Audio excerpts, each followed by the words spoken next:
Hello students. सो देखिए, आज हम करने जा रहे हैं जो आपके सेक्शन ए में, ठीक है, सेक्शन ए में जो आपका सेकंड पार्ट है, ठीक है, वो चीज़ हमें पूरी इस वीडियो में हम कवर करेंगे, ठीक है। उसके सारे जितने भी टॉपिक्स हैं हम उसको कवर करेंगे। तो हमारा पहला टॉपिक है फील्ड ट्रिप्स, ठीक है। ये सारा कुछ को करिकुलर एक्टिविटीज़ के अंदर आता है, ठीक है। सो फर्स्ट हमारा फील्ड ट्रिप्स है, ठीक है।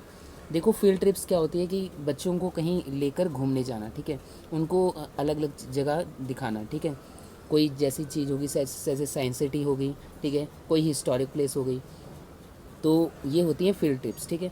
अब जैसे कोई छोटा बच्चा है, ठीक है, उसके लिए तो हम अगर उसको प्लांट्स के बारे में बताना है तो हम अपने स्कूल के प्लांट्स को उसको दिखा सकते हैं, ठीक है। तो वो भी एक तरह की शॉर्ट ट्रिप हो जाती है, ठीक है। और जो हायर क्लासेस के लिए अगर हमें उनको फील्ड ट्रिप ले जाना है, जैसे कि नेशंस कैपिटल, जैसे हमारे देश की कैपिटल क्या है उधर घुमाने ले जाना है, तो ये हायर क्लासेस के लिए होती है, ठीक है। तो ये लॉन्ग टर्म और शॉर्ट टर्म दो, मतलब कि शॉर्ट पीरियड के लिए भी होती है, लॉन्ग पीरियड के लिए भी होती है, ठीक है। सो इससे क्या होता है, बच्चों के अंदर इंटरेस्ट आता है अपनी नेचुरल ब्यूटी को लेकर, ठीक है। और बच्चे मज़े भी करते हैं थोड़ा सा, वो अपने जो रोज़मर्रा की ज़िंदगी है, रोज़मर्रा के जो क्लासेस होते हैं उनसे थोड़ा सा अलग चलकर बच्चे कुछ नया सीखते हैं। Learning how to work together, और बच्चे खुद काम करना, मिलकर काम करना भी सीखते हैं। Learning how to work together, okay. अब देखिए, फील्ड ट्रिप्स का ऑब्जेक्टिव्स क्या होता है, ठीक है। मेन फर्स्ट हैंड एक्सपीरियंस, बच्चों को फर्स्ट हैंड एक्सपीरियंस देना, ठीक है। जब बच्चे खुद से हैंडल करते हैं तो वो सारी चीज़ें उनकी लॉन्ग टर्म मेमोरी में जाती हैं। तो उनको फर्स्ट हैंड एक्सपीरियंस प्रोवाइड करना कि किसी टॉपिक के बारे में एक ओवर व्यू दे रहे हैं, ठीक है, उनको उस जगह के बारे में दिखा देना पहले से। सेकेंड, मोटिवेशन, इससे बच्चों के अंदर लर्निंग के लिए मोटिवेशन आता है कि वो कुछ नया सीखें।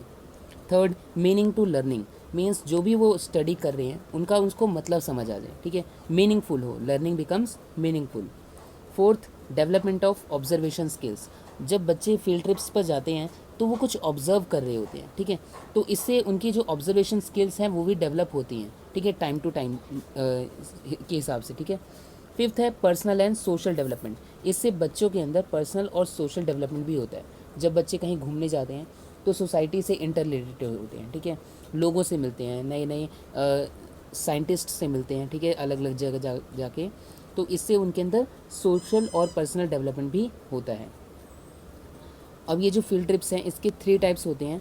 फर्स्ट है जो फुल ट्रिप्स है फुल डे के लिए हो, जैसे कि किसी हिस्टोरिकल साइट्स पे जाना हो, ठीक है, जैसे कुरुक्षेत्र हो गया आपका, ऐसी जगह पर, तो ये हिस्टोरिकल साइट्स हैं, तो इसमें फुल डे लग जाता है, ठीक है, ये फुल डे है।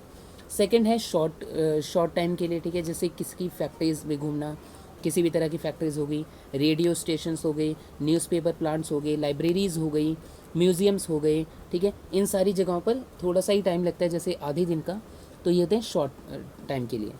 थर्ड है walk around the blocks to see nature, अपने स्कूल के चारों तरफ घूमना, अपने नेचर को देखना, ठीक है, और कुछ अपने नेबरिंग फार्म में जाना, ठीक है, खेतों में जाना, और किसी पार्क में घूमना, ये कुछ मूवमेंट के लिए होता है। तो इसमें 3 टाइप्स आ गई, full day, short term and कुछ मूवमेंट्स के लिए, ठीक है। सो ये 3 टाइप्स के होते हैं। अब देखो, इन फील्ड ट्रिप्स की प्लानिंग करनी पड़ती है, ठीक है। पहले तो हमें ये पता होना चाहिए कि हम जो फील्ड ट्रिप प्लान कर रहे हैं वो क्यों कर रहे हैं, ठीक है, उसका कारण क्या है। नेक्स्ट, ऑब्जर्वेशन, सभी चीज़ ऑब्जर्व करना अच्छी तरह से, इवैल्यूएशन करते रहना बीच बीच में। Next, how and why of things, बच्चों को बताना ये चीज़ें कैसे हैं और क्यों हैं। टीचर एज अ गाइड, जो टीचर होता है वो गाइड की तरह काम करता है। मीन्स जब भी हम फील्ड ट्रिप्स पे जाते हैं, जो टीचर्स होते हैं वो हमें गाइड करते हैं कि ये चीज़ क्या है। नेक्स्ट पार्ट इज़ इवैल्यूएशन, ठीक है। जब पूरी फील्ड ट्रिप्स हो जाती है उसके बाद बच्चों से फीडबैक लेना और उनसे कुछ क्वेश्चन आंसर पूछना, ये भी एक इसका पार्ट होता है। इवैल्यूएशन मीन्स ओवरऑल असेसमेंट करना, उनकी जो मिस्टेक्स हैं, डिफ़िकल्टीज़ हैं, उनको डायग्नोस करना, ठीक है, आपस में डिस्कशन करना जो भी हमने फील्ड ट्रिप किया है, ठीक है, और फिर उसके बारे में बच्चों से फीडबैक लेना, ताकि आगे फ्यूचर जनरेशन में वो दोबारा से गलती ना हो, ठीक है। तो ये थी बात फील्ड ट्रिप्स की, ठीक है। अब बात करते हैं स्कूल गार्डनिंग की, ठीक है। सेकंड है school gardening. So school gardening में क्या होता है, कॉन्टैक्ट विद नेचुरल वर्ल्ड, हम अपने नेचुरल वर्ल्ड से जुड़ते हैं, ठीक है। कनेक्शन विद नेचुरल इन्वायरमेंट, हम अपने नेचुरल इन्वायरमेंट से कनेक्शन बनाते हैं। Cyclic nature of the season, हम अपने जो सीज़न के साइक्लिक नेचर है, जो टाइम टू टाइम हमारे सीज़न चेंज होते थे, उसका भी नेचर समझते हैं, ठीक है। फूड कम्स फ्रॉम, फूड कहाँ से आता है, ये सब कुछ इसमें सीखते हैं। अब जो स्कूल गार्डनिंग है, इसमें अलग अलग सब्जेक्ट के अलग अलग टॉपिक हो सकते हैं, ठीक है, कि हम अलग अलग सब्जेक्ट के लिए क्या कर सकते हैं स्कूल गार्डनिंग में। तो अब हम वो उसको देखेंगे, ठीक है। सो पहला है इंग्लिश।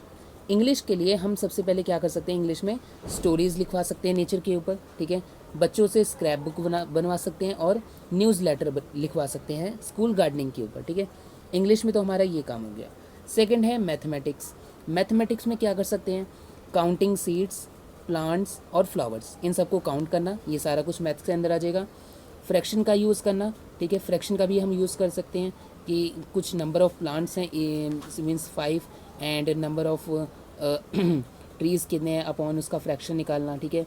रेनफॉल मेज़रमेंट करना कि कितनी रेनफॉल हुई है, कितने मिलीमीटर रेन हुई है। मेज़र प्लांट हाइट, जो प्लांट्स हैं उनकी हाइट को मेज़र करना, ठीक है। तो ये सारा कुछ मैथमेटिक्स के अंदर आ जाता है स्कूल गार्डनिंग में, ठीक है। थर्ड है आपका साइंस। साइंस के अंदर क्या क्या आता है कि प्लांट्स की नीड्स क्या हैं, कुछ पौधों को जो भी जितने सारे पौधे हैं उनकी क्या ज़रूरतें होती हैं। सेकंड है लाइफ साइकिल, उनका लाइफ साइकिल समझना। सीजनल चेंजेस जो हो रहे हैं उनके बारे में समझना। हैबिटेट फॉर वाइल्ड लाइफ, जो भी जितने सारे वाइल्ड एनिमल्स हैं उनका हैबिटेट समझना, ठीक है। वेदर ऑब्जर्वेशन करना कि मौसम कैसा रहेगा, ये सारा कुछ साइंस के अंदर आ जाता है। फोर्थ है आपका ज्योग्राफी। ज्योग्राफी के अंदर हम स्कूल गार्डनिंग में क्या कर सकते हैं। फर्स्ट है वाटर साइकिल, वाटर साइकिल को समझ सकते हैं। Scale drawing and map of garden, हम गार्डन का मैप बना सकते हैं, ड्राइंग बना सकते हैं, ठीक है, और वाटर साइकिल को समझ सकते हैं और उसको ड्रॉ भी कर सकते हैं। फिफ्थ है आईसीटी। आईसीटी मीन्स कंप्यूटर से रिलेटेड, तो जो भी हमारा सारा डाटा होगा स्कूल गार्डनिंग का उसको हम कंप्यूटर में डाल सकते हैं, ठीक है, डाटा इनटू कंप्यूटर। सेकंड है ग्राफ्स एंड चार्ट्स बना सकते हैं, ठीक है, कौन से प्लांट्स कितने हैं उसका ग्राफ बना सकते हैं। जो हमारे जितने भी सारे टॉपिक्स हैं उनको इंटरनेट पर अपलोड कर सकते हैं related to school gardening. And next gardening news of school, जो भी हमारी गार्डनिंग न्यूज़ है उसको हम अपनी स्कूल की वेबसाइट पर डाल सकते हैं। तो ये सारा कुछ आईसीटी के अंदर आ जाता है। सिक्स्थ है आपका फिजिकल एजुकेशन। फिजिकल एजुकेशन में बच्चों से एक्सरसाइज करवा सकते हैं, ठीक है, उनको फ्रूट्स और वेजिटेबल्स के बारे में बता सकते हैं और हेल्दी ईटिंग के बारे में बता सकते हैं कि एक अच्छा खाना कैसे खाया जाए, ठीक है। सेवन्थ है हिस्ट्री। हिस्ट्री के अंदर हम क्या कर सकते हैं, हम स्टडी ऑफ प्लांट्स कर सकते हैं कि हिस्ट्री में पास्ट में कैसे प्लांट्स की स्टडी की जाती थी। Studies for gardening through history, हम ये भी समझ सकते हैं कि गार्डनिंग कैसे की जाती थी हिस्ट्री में, ठीक है। डिग फॉर विक्ट्री कैंपेनिंग, ठीक है। तो इन सारी चीज़ों के बारे में हम बता सकते हैं बच्चों को अलग अलग सब्जेक्ट से रिलेटेड, ठीक है। तो ये सारा कुछ स्कूल गार्डनिंग के अंदर आता है, ठीक है। तो ये हमारा हो गया स्कूल गार्डनिंग। थर्ड हम बात करते हैं बायोलॉजी फेयर्स के बारे में, ठीक है, बायोलॉजी फेयर्स के बारे में। सो बायोलॉजी फेयर्स क्या होते हैं, organization for all those interested in the life science, उन सभी का ऑर्गेनाइज करवाना, उन सारी चीज़ों को ऑर्गेनाइज कराना जो कि लाइफ साइंस से रिलेटेड होते हैं, ठीक है। सोशल एंड एजुकेशनल एक्टिविटीज़, ठीक है, अलग अलग कैंपेन चलाना, मीन्स डिबेट्स करवाना, कंपटीशन करवाना, ये सारे इसमें बच्चे इंटरेक्शन करते हैं एक दूसरे से, ठीक है। एड्रेसिंग करंट इशू, जो भी हमारा करंट इशू है उसको एड्रेस करना, लोगों के साथ डिस्कस करना। Establish contact with professionals in life science, जो भी लाइफ साइंस में प्रोफेशनल्स हैं, मीन्स साइंटिस्ट हैं और बायोलॉजिस्ट, उनसे कांटेक्ट बनाना, ठीक है, ये सब कुछ बायोलॉजी फेयर्स में आ जाता है। तो ये काफ़ी छोटा सा टॉपिक है, इसमें से इतना ही कुछ कवर किया जा सकता है, ठीक है। फोर्थ है साइंस फेयर, ठीक है।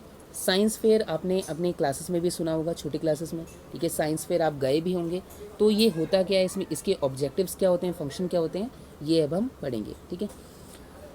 तो जो साइंस फेयर होता है ठीक है, इसमें वर्क प्रेजेंटेड इफेक्टिवली, जो भी बच्चे काम करते हैं, कोई भी चीज़ प्रेजेंट करते हैं उसको प्रेजेंट किया जाता है, उनके काम को, कोई भी उन्होंने प्रोजेक्ट बनाया है, lecture demonstration, new ideas, techniques, discoveries, इन सब की प्रेजेंटेशन करना, ये सारा कुछ कहाँ होता है, साइंस फेयर्स में होता है, ठीक है। अब ये जो साइंस फेयर होता है ये स्कूल लेवल पर भी हो सकता है, डिस्ट्रिक्ट लेवल भी हो सकता है और नेशनल लेवल पर भी हो सकता है, ठीक है। इसमें हम री इन्फोर्स कर सकते हैं बच्चों की हॉबीज़ को, उनके इंटरेस्ट को और उनका एटीट्यूड्स को साइंस से रिलेटेड, ठीक है। नेक्स्ट है ऑब्जेक्टिव्स। अभी साइंस फेयर का ऑब्जेक्टिव क्या होता है, ठीक है, इनका मेन मकसद क्या होता है, एम क्या होता है। फर्स्ट है साइंस एक्टिविटीज़ को डेवलप करना, ठीक है, ताकि बच्चे साइंस एक्टिविटीज़ करें। Second, develop science exhibits, means अलग अलग चीज़ों, साइंस से रिलेटेड अलग अलग चीज़ों को करें, exhibition. Third, develop interest in science, बच्चों के अंदर इससे साइंस का इंटरेस्ट आता है, ठीक है, वो इन्वेंशन करते हैं, प्रोजेक्ट्स बनाते हैं।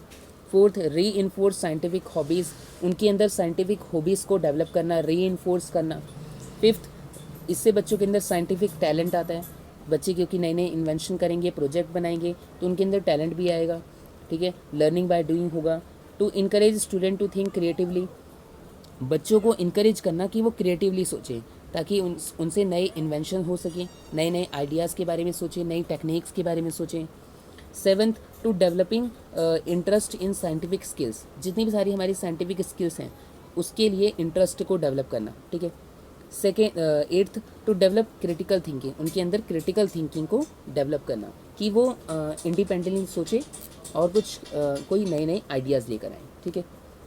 एग्जिबिट्स, एग्जिबिट्स में मतलब क्या क्या होता है इसमें, collection of objects, charts, models, operators, new operators, projects, articles, film shows, experiment aids, ये सारी चीज़ें हम किस में कवर करते हैं, साइंस फेयर्स में, ठीक है। अब इसमें कुछ अलग एक्टिविटीज़ भी होती हैं, कौन कौन सी। फर्स्ट है debates, paper reading. Second, group discussion, seminars. Third, ऐसे competition. Fourth, workshops. Fifth, science quiz. Sixth, lecture by scientist और साइंस टीचर, ठीक है, कोई साइंटिस्ट से हम लेक्चर करवा सकते हैं, ठीक है, उनको एज ए चीफ गेस्ट बुलवा सकते हैं, या फिर किसी साइंस टीचर से कोई लेक्चर बोल सकते हैं, ठीक है, बच्चों के लिए। Seventh, film shows, slide shows, puppet shows on science themes, ठीक है, तो ये सब कुछ साइंस से रिलेटेड होना चाहिए, ठीक है। तो ये सारी चीज़ें हम साइंस फेयर्स में करवा सकते हैं। ऑर्गेनाइजेशन, अब इस साइंस फेयर का ऑर्गेनाइजेशन कैसा होना चाहिए, ठीक है, कैसे होता है ये सारा कुछ ऑर्गेनाइज। तो फर्स्ट है, जहाँ भी हम साइंस फेयर करवा रहे हैं वहाँ इलेक्ट्रिक सप्लाई होनी चाहिए, ठीक है, इलेक्ट्रिक सप्लाई हो, ठीक है, कोई भी उसमें कट ना लगे।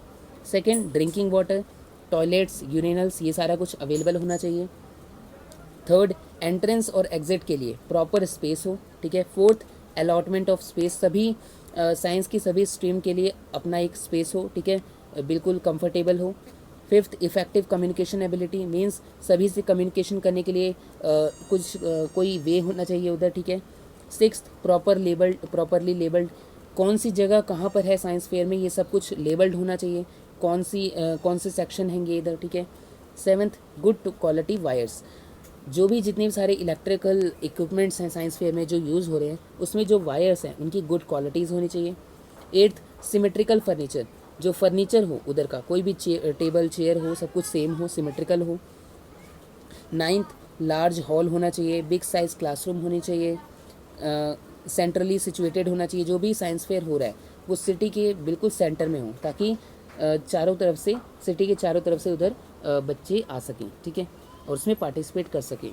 टेंथ, डिफरेंट सेक्शन, अब साइंस फेयर में साइंस से रिलेटेड अलग अलग सेक्शन बना देने चाहिए, जैसे कि फिज़िक्स वाले अलग, केमिस्ट्री वाले अलग, बायो वाले अलग, ठीक है, इन सब का अलग होना चाहिए सेक्शन, ठीक है। 11th, not to crowd at one place, ये हम इस बात का ध्यान रखें कि एक जगह पर ज़्यादा भीड़ इकट्ठी ना हो। 12th, opening and closing time, हमें ये सबको बता देना चाहिए कि ओपनिंग टाइम क्या है और क्लोजिंग टाइम क्या है। जैसे ओपनिंग टाइम है 10 AM और क्लोजिंग टाइम है 9 PM, ठीक है। 13th, सेफ्टी एंड सिक्योरिटी, ये सब भी होना चाहिए, ठीक है, हर चीज़ बातों का ध्यान रखना चाहिए, क्योंकि देखिए हर जगह अब साइंस से रिलेटेड है तो कुछ इलेक्ट्रिकल इक्विपमेंट्स भी होंगे काफ़ी सारे, तो उसमें सेफ्टी हो हर तरह की और सिक्योरिटी भी हो, ठीक है, गार्ड्स वगैरह भी हों उसमें। तो ये था साइंस फेयर्स, ठीक है। अब बात करते हैं हम साइंस क्विज़ के बारे में, ठीक है, साइंस क्विज़। सो जो साइंस क्विज़ है काफ़ी इंपॉर्टेंट होती है, ठीक है। साइंस क्विज़ में होता क्या है, हम बच्चों से क्वेश्चन आंसर पूछते हैं, ये किस लिए होता है, to foster scientific knowledge, scientific knowledge को बढ़ाने के लिए बच्चों के अंदर, ठीक है। इसकी इंपॉर्टेंस क्या है, फर्स्ट है स्पिरिट ऑफ पार्टिसिपेशन, इससे बच्चों के अंदर पार्टिसिपेट करने की जो स्पिरिट है वो डेवलप होती है। सेकंड, वाइडर रीडिंग, जब बच्चे क्विज़ के लिए मतलब कि तैयारी कर रहे होते हैं, रेडी कर रहे होते हैं, तो वो कुछ ज़्यादा ही पढ़ते हैं, ठीक है, तो उनको इंकरेज करना वाइडर रीडिंग के लिए, ताकि बच्चों को पॉइंट टू पॉइंट समझ आए। 13, कोऑपरेशन, साथ में मिलकर काम करना। Fourth, explore the knowledge, knowledge को एक्सप्लोर करना। Fifth, sense of searching and inquiry, जब बच्चे अब और क्विज़ के लिए प्रिपरेशन कर रहे हैं तो सर्च भी करते हैं, कुछ इंक्वायरी भी करते हैं हर तरह चीज़ों की साइंस से related. Sixth, development of science in different fields, ठीक है। सो इससे हमें पता चलता है कि बच्चों को पता चलता है कि साइंस की अलग अलग फील्ड्स में क्या डेवलपमेंट हो रही है, मीन्स साइंस का क्या रोल होता है अलग अलग फील्ड में। Seventh, bright and talent students, ठीक है। इससे पता चलता है कि कौन से बच्चे ब्राइट और टैलेंट्स हैं, ठीक है। मीन्स अगर वो क्विज़ में अच्छा करेंगे तो वो ज़्यादा अच्छा परफॉर्म करेंगे, ज़्यादा अचीव करेंगे, ये हमें पता चल जाता है। Eighth, to bring outside world, देखिए जब बच्चे तरह तरह की नॉलेज साइंस से रिलेटेड लाएंगे तो जो बाहर की नॉलेज है वो हमारे क्लासरूम के अंदर आ जाएगी, ठीक है। To bring outside world. अब इसका ऑर्गेनाइजेशन कैसे करवाना चाहिए? फर्स्ट है वेन्यू एंड डेट, किस डेट को कराना चाहिए, ठीक है, कौन सी जगह है। Second, area of quiz items, ठीक है, जो भी हम क्विज करा रहे हैं उसमें कौन कौन से एरिया को हम कवर करेंगे ये पता होना चाहिए। 13, क्वेश्चन फॉर डिफरेंट राउंड्स, अलग अलग राउंड्स के लिए देखिए लेवल होते हैं, जैसे 1 2 3 लेवल है, तो इन सब के लिए क्वेश्चन का जो लेवल होगा वो भी अलग अलग होगा। Fourth, reviewing and selecting, review करना, सेलेक्ट करना, ठीक है। फिफ्थ, क्विज मास्टर स्कोरर, जो भी क्विज का मास्टर बना है, ठीक है, जो भी विनर है उसको पता लगाना। सिक्स्थ, पब्लिसिटी करना उसकी न्यूज़पेपर्स में, इंटरनेट्स में, सोशल मीडियाज़ में। Seventh, conducting procedures, rules, regulation. और एट्थ, प्राइज़ डिस्ट्रीब्यूशन, जो भी विनर है उसको प्राइज़ देना। तो ऐसे हम इसका ऑर्गेनाइज करवा सकते हैं, ठीक है। Next is science museum. Science museum आप भी कहीं कभी गए होंगे साइंस म्यूज़ियम में, ठीक है। तो इसके एडवांटेजेस क्या होते हैं? फर्स्ट है, ये काफ़ी एक वैल्यूएबल एड है, ठीक है। ये काफ़ी अच्छा मेथड है किसी चीज़ बच्चों को साइंस से रिलेटेड चीज़ें के बारे में बताने के लिए। सेकंड, इंस्पिरेशन डेवलप करता है बच्चों के अंदर, ठीक है, उनको इंस्पायर करता है। Third, interaction with physical and social environment, बच्चे अपने फिजिकल और सोशल इन्वायरमेंट से जुड़ते हैं। फोर्थ, डेवलप साइंटिफिक इंटरेस्ट, बच्चों के अंदर इंटरेस्ट डेवलप होता है। Fifth, chance to observe and study, कोई चीज़ ऑब्जर्व करना और उनकी स्टडी करना, इसमें बच्चों को चांस दिया जाता है। सिक्स्थ, साइंटिफिक फैक्ट्स का पता लगाया जाता है और प्रिंसिपल का पता लगाया जाता है। सेवन्थ, पॉजिटिव एटीट्यूड्स आता है इससे बच्चों के अंदर। Eighth, love for nature study. Ninth, collect scientific objects. Tenth, observation, बच्चे ऑब्जर्व भी करते हैं इसमें। 11th, power of comprehension, means overall चीज़ों को देखते हैं वो, ठीक है, मॉडल्स, चार्ट्स, अलग अलग तरह की चीज़ें हैं, ठीक है। 12th, एक्टिव पार्टिसिपेशन होता है बच्चों का। 13th, साइंटिफिक एटीट्यूड डेवलप होता है, ठीक है। तो ये थी इसकी इम्पोर्टेंस। अब देखो कौन कौन से आइटम्स होने चाहिए अलग अलग सब्जेक्ट से रिलेटेड, जैसे साइंस, लाइफ साइंस है, ठीक है। लाइफ साइंस में किस चीज़ के बारे में कौन सा म्यूज़ियम होना चाहिए, उसमें क्या क्या चीज़ें होनी चाहिए? रॉक्स के बारे में, ठीक है, different types of rocks, organs के बारे में, सॉइल्स के बारे में, लीव्स के बारे में, इंसेक्ट्स के बारे में, टाइप्स ऑफ सीरियल्स के बारे में, अलग अलग तरह के रेप्टाइल्स के बारे में, बर्ड्स के बारे में। सेकंड है केमिस्ट्री, केमिस्ट्री के अंदर क्या क्या होना चाहिए? Different types of metals, metallurgy क्या होती है, कैसे होती है, इसका मॉडल होना चाहिए। केमिकल्स, जितने भी तरह के केमिकल्स हैं उनको पता होना चाहिए। एटम का मॉडल होना चाहिए। कोल कैसे हम माइनिंग करते हैं इनकी, ये पता होना चाहिए। चार्ट्स होने चाहिए अलग अलग तरह की गैसेस और एसिड्स के। पेट्रोलियम कैसे बनता है, ठीक है, ये भी इस चीज़ का प्रोसेस होना चाहिए। फायर एक्सटिंग्विशन का मॉडल होना चाहिए। और ग्लास कैसे बनता है इसका भी एक स्ट्रक्चर होना चाहिए। तो ये था केमिस्ट्री से रिलेटेड। फिज़िक्स से रिलेटेड में क्या क्या आ जाएगा? Levers, radio TV, engines, telephones, airplane, rockets, x-ray machines, microscope, इन सब के मॉडल अवेलेबल होना चाहिए इनसे रिलेटेड, ठीक है। सो ये था आपका सेक्शन ए का सेकंड पार्ट, ठीक है।